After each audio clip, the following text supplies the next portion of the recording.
eu pensei muito depois dessa manifestação do Sérgio Moro. Pensei muito, pensei muito. Todo mundo sabe que eu não sou bolsonarista. Também não sou petista e, aliás, é ruim dizer isso, mas eu fiquei até com desprezinho da política. Assim, da mesma forma que eles me desprezaram. Né? Eu não sei o porquê a maioria dos políticos me vê como um inimigo. E o que eu fiz foi cumprir com o papel de cidadão.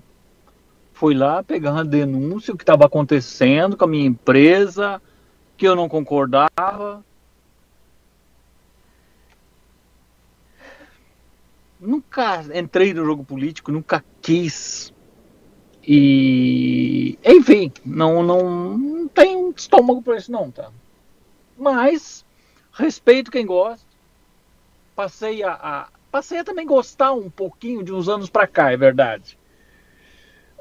Tanto que estou aí dando opinião, mas eu sou mais irônico do que minhas opiniões são tudo baseadas em ironia. Eu não sou aquela pessoa de ficar ofendendo. Eu acho que argumento a gente se tem, expõe. A gente pode rir, pode achar engraçado, pode ser debochado. Não importa. Todas as maneiras de se manifestar são genuínas. Mas o Sérgio Moro me acendeu uma coisa que eu não gosto nem de falar. Mas o Sérgio Moro, para mim, ele se perdeu lá na Lava Jato ainda antes de se tornar político. Ah, mas não é político, é ministro. É político, sim, eu tenho provas. Eu postei aí agora há pouco uma série de documentos que dão conta que, se não foi algo planejado para que ele viesse, que ele se tornasse um político, se não foi algo premeditado, foi algo no mínimo encomendado. E isso me diz respeito, sim. Ah, mas você tem provas. Tudo que eu falar aqui eu tenho provas. Não vou ser idiota de sair falando. O que eu postei ali, pode ver que tem um dos e-mails que me custa caro falar. Porque ele me pede reserva. Ele me pede reserva no e-mail. Mas a partir da atitude dele de ontem, e já tinha acontecido algumas coisas no passado, eu não devo lealdade a quem não é leal comigo. Ah, mas juiz não tem que ser leal com ninguém. Se fosse tudo no oficial. A partir do momento que é no oficioso, aí é complicado. Se vocês olhem lá naqueles e-mails, eu não postei tudo que eu tenho, mas olhem lá naqueles e-mails, vocês vão ver que ele me chama pela porta dos fundos para uma audiência de embate com Alberto Youssef. Ele me coloca na qualidade de vítima e testemunha. E aí ele aparta em dois grupos. O grupo do Alberto Youssef, que conduzia ao lado político da operação, e a família Janene. E outros carinhas lá, que segundo ele, sei lá, tipo, menor importância, responderiam soltos. Bom, ele pegou o que ele queria, ele condenou na época, a pedido do Ministério Público, o Alberto Youssef, que era o devedor solidário, porque foi o primeiro a transitar em julgado, a 1 milhão. Depois veio uma reforma de sentença do TRF4, absolvendo um dos réus, então diminuiria a conta um pouquinho, mas ele tornou a dizer em sentença que isso não mudaria nada, o Alberto Youssef continuaria devendo 1 milhão. 1 milhão corrigido em valores de hoje, porque ele também não deu índice, ele disse 1% mais correção, só que a correção é da vara que executa, que seria a Justiça Comum do Paraná. Hoje estaria passando de 5 milhões.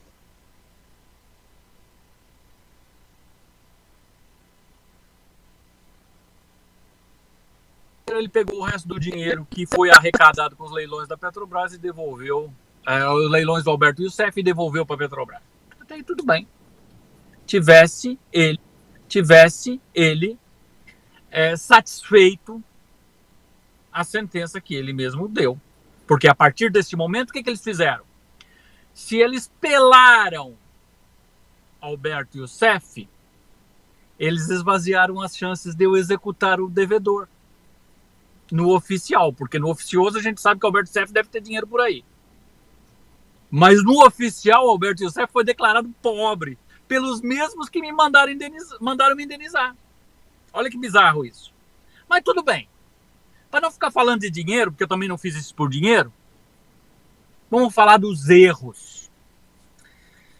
Enquanto testemunha, ainda como testemunha, não vou falar nem de vítima, deveriam ter me dado proteção. Foi uma luta nos meses que eu fiquei no Brasil depois da Lava Jato. Primeira atrapalhada. Pegaram o meu nome, o nome da minha sócia e jogaram na internet. Com endereço e tudo. Então vocês imaginem que não tinha sossego para nada. Não bastando isso, muitas coisas estranhas passaram a acontecer. Que eu não sei de onde vinham, quem estava por trás disso, porque eles se negavam a investigar. Eles diziam, a gente corre mais risco que o senhor. Não sei o quê. Na dúvida, você fica receoso e bota 2 trancas na porta. Era aquela neura. Ao ponto de chegar alguém com a escadinha da Oi na frente do poste da empresa e passar uma tarde no telefone lá pendurado, não sei a troco de quê. Para nada tinha resposta. Certa altura eu recebi um apagão na estrada, dormi, acho que sei lá, por meia hora, fui parar num hospital, todo descompensado, todo errado, indicando pelas pessoas que eu conversei envenenamento.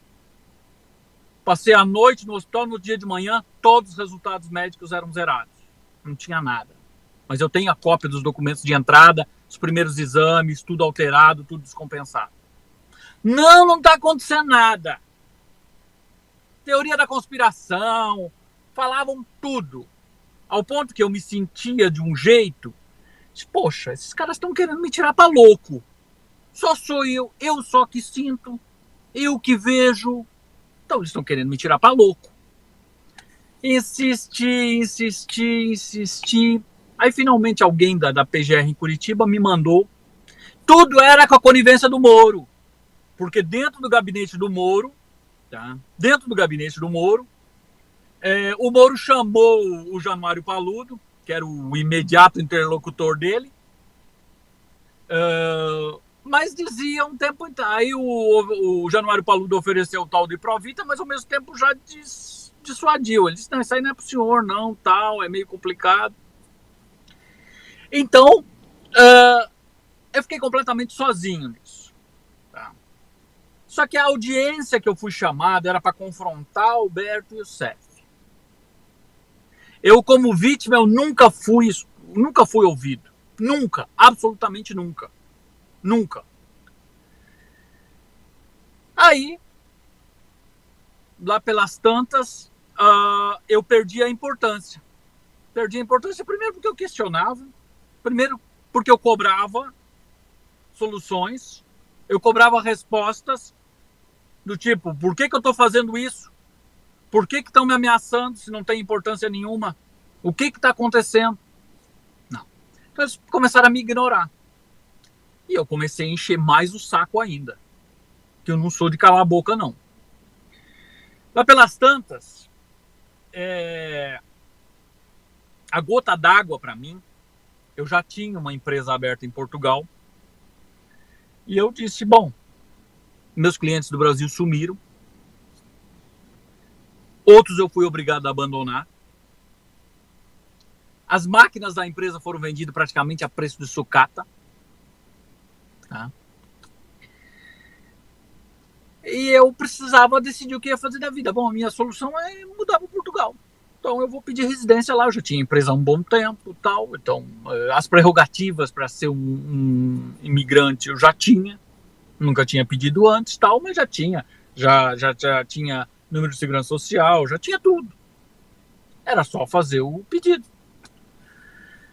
Antes disso, eu pedi várias vezes e foi apontado que a cooperação internacional do Ministério Público poderia ajudar, por ser testemunha, ser colaborador e tal. Me enviaram a um tal de Vladimir Aras, na cooperação internacional. Esse cara me enrolou por uns 3 meses. Tenho toda a troca de mensagens. E ao final de tanto eu fazer pressão, eu disse, não tem nada que se aplique ao senhor.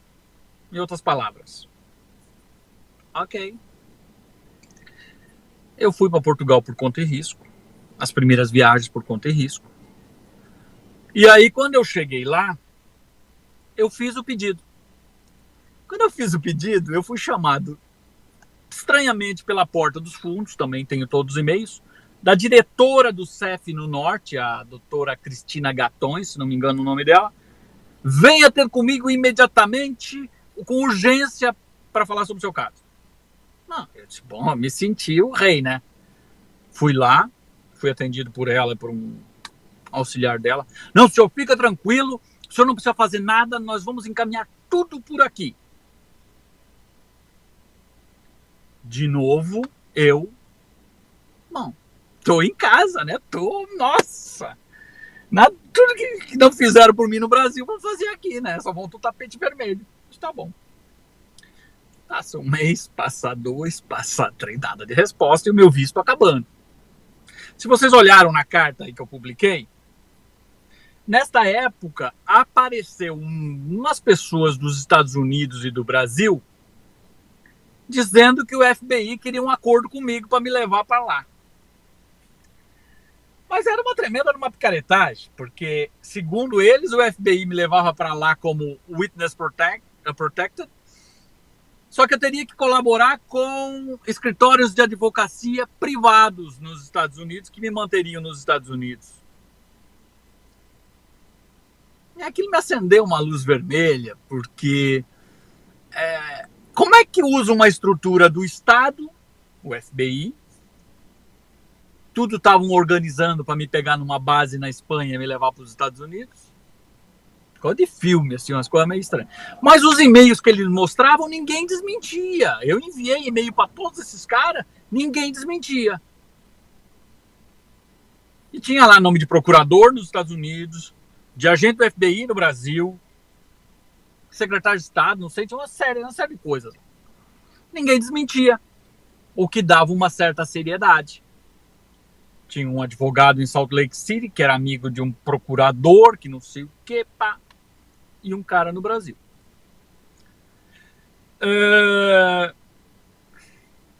Por que eu sou muito crítico de grupos de internet? Um desses picaretas que me levou a isso, eu conheci dentro de um grupo. Não vou aqui citar nomes, detalhes e tal. Também não vem ao caso. Se a justiça quisesse, a justiça já tinha essas informações, já poderia ter ido atrás dos caras.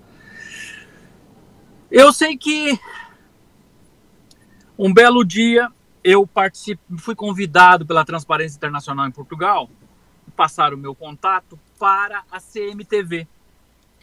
Lá no meu YouTube tem lá o vídeo da CMTV, que eu participei de um programa, o programa era para durar 1 hora, durou acho que 1h30, 1h45, um sábado à noite em Lisboa.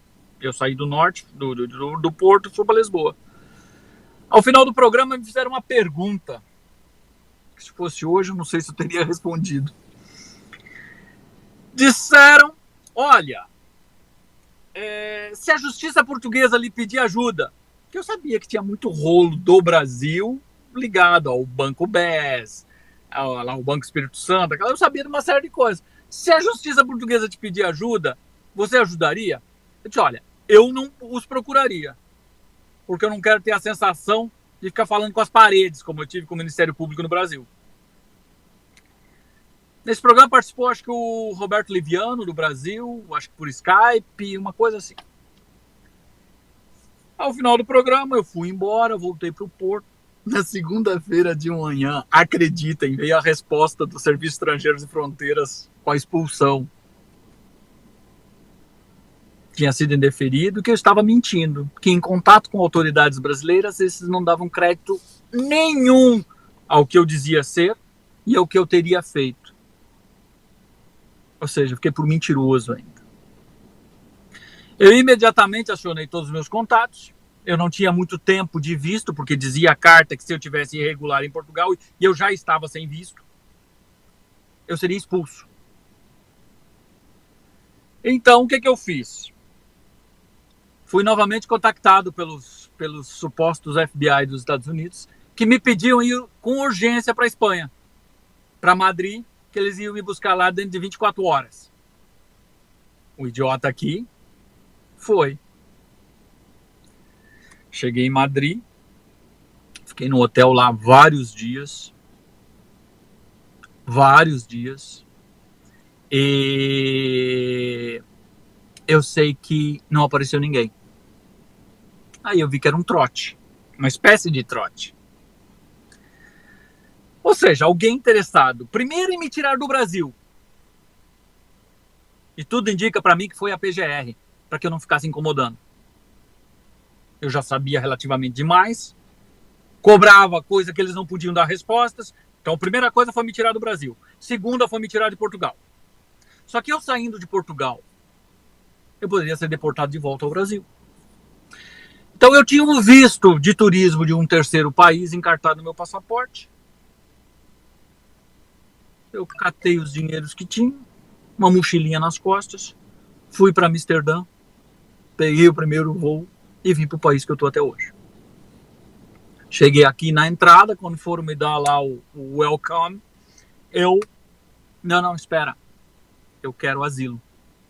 Segui as instruções que o embaixador tinha me dado uns tempos atrás, no Brasil, e pedi asilo. Foi muito duro. O primeiro ano foi terrível, eu cheguei no inverno com pouca roupa, pouco dinheiro. E ninguém me dava respostas. Nesse momento eu cobrei o Ministério Público no Brasil, quem é que tinha passado informação falsa. E mandei um e-mail especialmente para o seu Vladimir Aras. Porque os meus amigos em Portugal foram conversar com a ministra do Interior, portuguesa na época, para saber o que tinha acontecido. Por quê?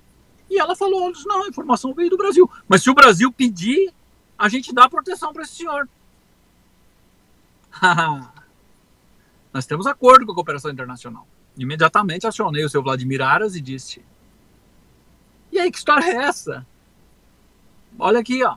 Aí mostrei para ele a mensagem por e-mail. Não, olha, peça para esse cidadão me ligar que a gente vai resolver a situação pelo ponto tal aí descrito. Como é que daí podia? Aí eu disse, ô, seu Vladimir, Inês é morta. Eu já fui expulso de Portugal. Eu já estou no terceiro país. Automaticamente, com aquela mensagem, ele assumiu. Porque ele diz ao final. Nesse meio tempo, um procurador lá de Curitiba, o Januário Paludo, fez uma declaração, que anda aí pela internet, dizendo quem eu realmente era, qual era a importância do que eu tinha feito. E aí eles... mas aí já era tarde. E ele me confirma nesse e-mail, dizendo, inclusive alguém aí de outro país ligou aqui, perguntaram se a declaração do Januário Paludo era autêntica, eu liguei para o Januário e era correta. Ou seja, ele assumiu que ele era a porta de entrada das informações da Lava Jato no Brasil. Logo, foi ele que passou a informação inverídica ao meu respeito, que me causou muito prejuízo, muito transtorno. Eu perdi a empresa de Portugal, com mais de 30 mil euros de imposto para pagar para trás, tá? Botou os portugueses numa situação difícil, porque eu fui obrigado a denunciá-los na comunidade europeia. Enfim, eu sei que foi um calvário, até que saiu a sentença aqui, dizendo que eu tinha razão, fizeram uma investigação, tal. Bom, e o seu Moro nessa história toda? Bom, o seu Moro fazia lá o papel de... Ouvia, me respondia voltinha as mensagens com uma meia linhazinha, cada vez menos, cada vez menos, cada vez menos. Até que a biógrafa dele, a dona Joyce Hasselman, ele já tinha o que ele queria, ele já tinha um idiota para usar a história, ele usou a minha história, que era uma história comercial, não era uma história política e nunca foi. Eu passei a ser odiado pelos políticos, minha história nunca foi política, tá? Mas eu servi como pedestal, eu servi como um trampolim para essa gente, tá? Mas você não acredita? Eu acreditaria na Lava Jato se fosse com 100% de imparcialidade. A partir do momento que a justiça vai escrutinar o Estado, vai escrutinar a política, que não é dever da justiça fazer desta forma, que faça bem feito, sem tendências, sem partidarismo, que ficou comprovado que houve. Fora isso, eu não posso aceitar. Lava Jato é um legado do Brasil. Pelo que funcionou, mas pelo que não funcionou, é a vergonha do Brasil. É a vergonha. Virou milícia do judiciário para promover algumas figuras. Então, assim, me sai caro dizer isso, porque eu paguei um preço horrível. Estou pagando até hoje. Um belo dia, eu comecei com a ideia de escrever um livro. Depois toda aquela situação toda que eu já tinha passado, eu já tinha documento suficiente para começar a escrever um livro. Então eu falei uma vez no Facebook e automaticamente, eu não me lembro se foi no Facebook ou se alguém me indicou o sujeito. Acho que foi alguém da Jovem Pan, um jornalista da Jovem Pan que me indicou o sujeito. Disse, olha, você quer escrever um livro? Você fala que esse sujeito aqui, ele é ghostwriter. E aí conversamos. Conversamos, acho que primeiro no inbox do Facebook. E aí ele disse assim, porque inclusive eu já escrevi, eu sou o ghostwriter da Joyce Hasselman. Querendo mostrar serviço, dizer que é um cara, sabe? Tá bom. E, inclusive a biografia do Sérgio Moro lá fui eu que escrevi. Eu achei estranho porque eu fui buscar quem era o sujeito. Ele era editor do DCM e do 247. Que eram jornais, veículos de esquerda que davam porrada no Sérgio Moro. Aí eu disse, mas esse juiz, ele é muito burro, ou eu vou estar flertando com a esquerda e sabe de tudo. Bom, o que eu fiz? Eu enviei um e-mail para o Sérgio Moro, dizendo, doutor Sérgio, eu acho que o senhor precisa saber. Mandei as provas, e-mail do cara dizendo que acabei o livro da Joyce, posso começar o teu. Peguei os prints, peguei o troço, mandei tudo pro Sérgio Moro. Doutor Sérgio, acho que o senhor precisa saber. Até então ele me respondia. A partir daquele dia ele sumiu. Talvez a arrogância de dizer quem é sujeito para saber tanto assim. Ele sumiu. Até mensagem de Natal mandava. Sumiu. Isso tá bom. Ok. Eu sei que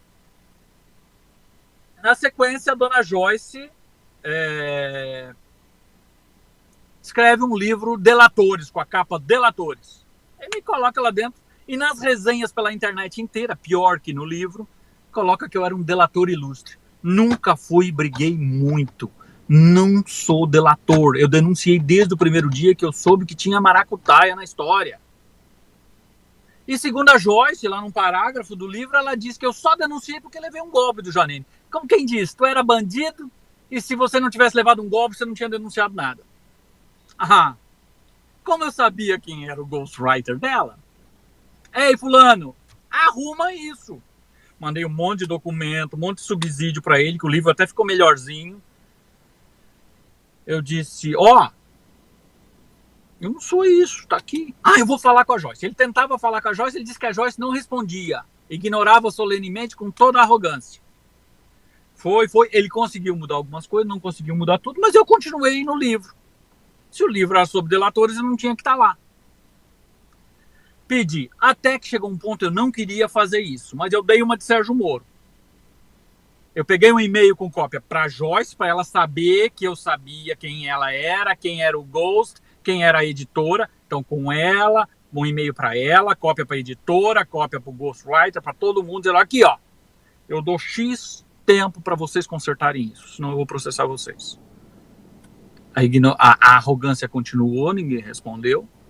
Entrei com o processo, foi o primeiro processo que eu ganhei. Recorri porque o principal não deram, que era a retratação. Tá? Gente arrogante tem que se retratar para doer na alma, né? Senão não cura. Não é dinheiro que cura essa gente. E o seu Sérgio Moro foi-se. E hoje eu digo, foi-se graças a Deus. Foi-se para foi-se. O ano passado eu negociei durante algum tempo, um mês ou dois, para uma TV, uma grande TV do Brasil, que queria vir me entrevistar. Quando eu entreguei alguns e-mails e o alvo principal da minha entrevista seria malhar o Judas, Sérgio Moro, a TV que já tinha até, eu tenho prints aqui das conversas com a produtora e tal, já tinha até hotel reservado aqui na minha cidade. Ticket de avião e tudo mais. Tava tudo certo. Vetaram a entrevista, cancelaram tudo. Então o Sérgio Moro é o candidato desta TV. Né? Ele é o candidato dessa TV. Só para vocês saberem que ele saiu de dentro da Lava Jato para ser um político.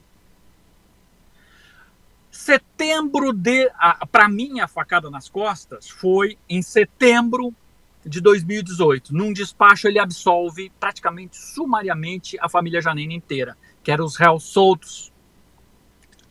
Por quê? Porque o poder de destruição de Dona Daniele Janine, que tem todo o acervo de provas de José Janine contra toda a escumalha política, poderia ser mortal. Então, preservar a menina solta seria fundamental para abrir caminhos para o político Sérgio Moro. Como é que eu vou respeitar esse tipo de gente, pessoal? Ah, mas tu tá magoadinho, é por dinheiro. Não. Se tivesse que hoje, sei que não vou ganhar nada. Hoje, se me condicionasse, eu doaria qualquer centavo que eu tivesse direito para os pobres, para os miseráveis, mais pobres que eu. Para mostrar que não é dinheiro. Eu recusei dinheiro do José Janine e recuso de qualquer safado, de qualquer sem vergonha. Porque não é isso que me move. Eu sou o que eu sou, botando o dedo na ferida e denunciando desde moleque. Eu, com 6 anos de idade, eu fui entregue para pedofilia pela ignorância dos meus pais, que não vigiavam. Durante anos eu tentava contar e ninguém acreditava. Então eu sei o quanto dói. Por isso que eu tenho respeito pela Damares. Embora a Damares não fez muita coisa, foi a única pessoa do governo que teve coragem de conversar comigo. No vídeo, cara a cara. Foi a única pessoa que teve o respeito e a dignidade de conversar comigo. Pessoal, estou recomeçando a minha vida. Eu não preciso do Brasil para porcaria nenhuma. Mas gosto do Brasil. Gosto das pessoas que estão aí. Gosto desse povo. Doeu? Doeu. Doeu 2 vezes. Doeu pela canalice do Janine e da quadrilha, que queriam me forçar a lavar dinheiro. E doeu pela decepção com a Lava Jato. Doeu. Doeu muito. Mas eu sobrevivi, eu encontrei gente séria, eu encontrei pessoas que me ajudaram muito. Eu estou recomeçando a minha empresa. Tá? E aprendi muito. Escola nenhuma, universidade nenhuma me ensinaria o que eu aprendi até aqui. Mas conhecendo a teia e parte do mecanismo, todo é impossível de conhecer. Eu digo para vocês, vocês precisam se apegar a alguma coisa, mesmo que seja Bolsonaro. Detestado e odiado, amado, não interessa. Vocês precisam se apegar a alguma coisa e ir até o fim. Tem um monte de gente virando a casaca aí por causa do seu Sérgio Moro. Tem um monte de gente virando a casaca. Não façam isso, não. O Brasil precisa de gente guerreira. Eu não gosto da vulgaridade de alguns que ficam postando coisa, nem da linha editorial do Olavo de Carvalho. Eu sou meio pudico com algumas coisas, não sirvo para isso. Pois tem muita gente aí que faz algumas postagens, eu não consigo entrar. Eu não consigo entrar nessas postagens. Eu não consigo, é meu. Tá? Mas olha, o Brasil precisa de guerreiros. O Brasil precisa de gente que vai lá e que vista a camisa, Se Sérgio Moro tivesse moral,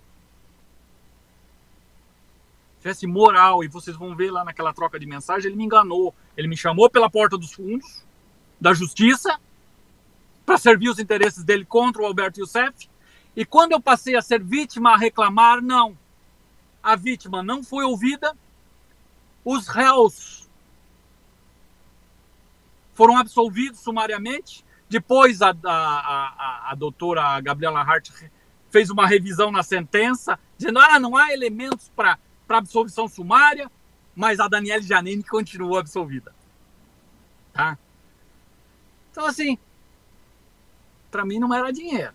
Eu bati na porta da justiça para ver justiça. Ou nada.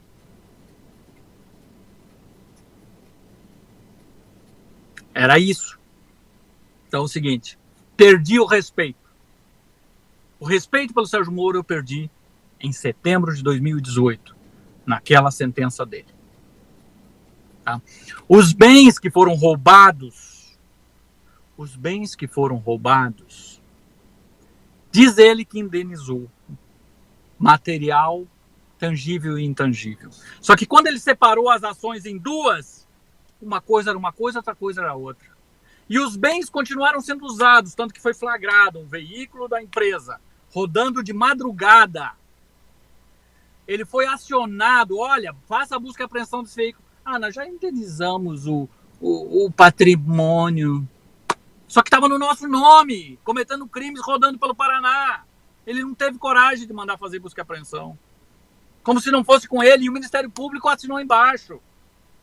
Covardes, sabiam que eu estava fora do país, que não ia poder fazer nada.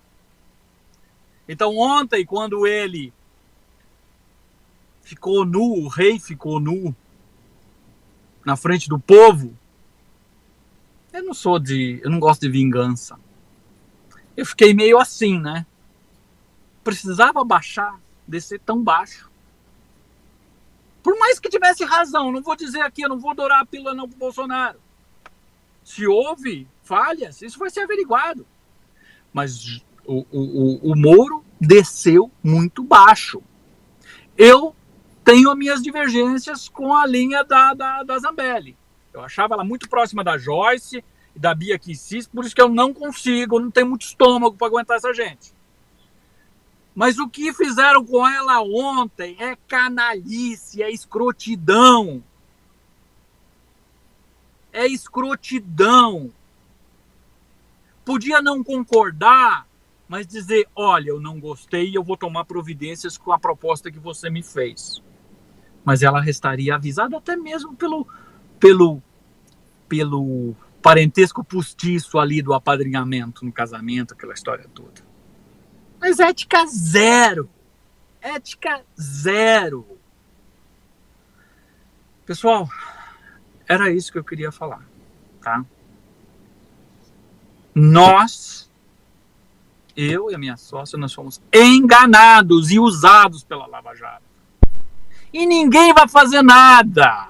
Já tem denúncia, 2 ou 3 denúncias no Conselho Nacional do Ministério Público. Você acha que vai acontecer alguma coisa naquele órgão corporativista? Não vai. Então eu tratei de fazer um livrinho, tá? Fazer um livrinho. Já está lá tem um monte de capítulos. E este livrinho vai dar dor de cabeça para muita gente, incômodo para toda gente. E eu peço a vocês que quando esse livro estiver disponível, nas eleições de 2022, se o Moro estiver lá, vocês pensem nele e pensem em mim. Tá? Eu fui usado. E um dia alguém vai pagar esta conta. Pessoal, era isso. Obrigado, desculpa o desabafo. Eu não acredito que aconteça mais nada de favorável e de bom na Lava Jato para mim. Para mim morreu, para mim acabou. Mas essa conta alguém um dia vai pagar. Nem que seja o Estado brasileiro. Hoje não. Porque primeiro o Estado precisa se refazer. E o Estado não tem culpa dos calhordas e dos canalhas que erram em nome do Estado. Porque isso dói no bolso de vocês. É isso aí, pessoal. Boa sorte para vocês e abraço.